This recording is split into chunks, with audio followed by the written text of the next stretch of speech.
நாமக்கல் அருகே அதிவேகமாக வந்த தனியார் பேருந்து கவிழ்ந்து விபத்துக்குள்ளானதில் 40க்கும் மேற்பட்ட பயணிகள் காயமடைந்தனர். ஈரோட்டிலிருந்து நாமக்கல் நோக்கி தனியார் பேருந்து ஒன்று வந்து கொண்டிருந்தது. நாமக்கல் அருகே வேலக்கவுண்டம்பட்டி வளைவில் பேருந்து திரும்பியது. அதிவேகமாக ஓட்டுநர் வந்த நிலையில் கட்டுப்பாட்டை இழந்த பேருந்து சாலையோரத்தில் தலைகீழாக கவிழ்ந்து விபத்துக்குள்ளானது.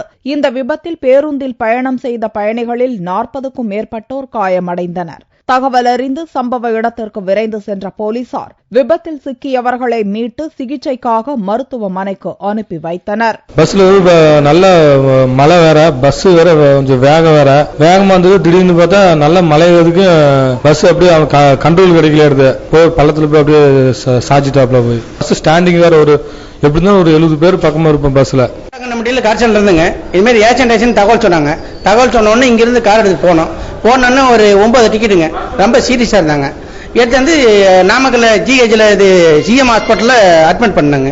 இந்த விபத்து குறித்து வழக்கு பதிவு செய்துள்ள வேலக்கவுண்டம்பட்டி போலீசார் தப்பியோடிய ஓட்டுநரை தேடி வருகின்றனர். இதனிடையே மருத்துவமனையில் சிகிச்சை பெற்று வரும் பயணிகளுக்கு மாவட்ட கலெக்டர் தட்சிணாமூர்த்தி, எஸ்பி கண்ணம்மாள் ஆகியோர் நேரில் சென்று ஆறுதல் கூறினர்.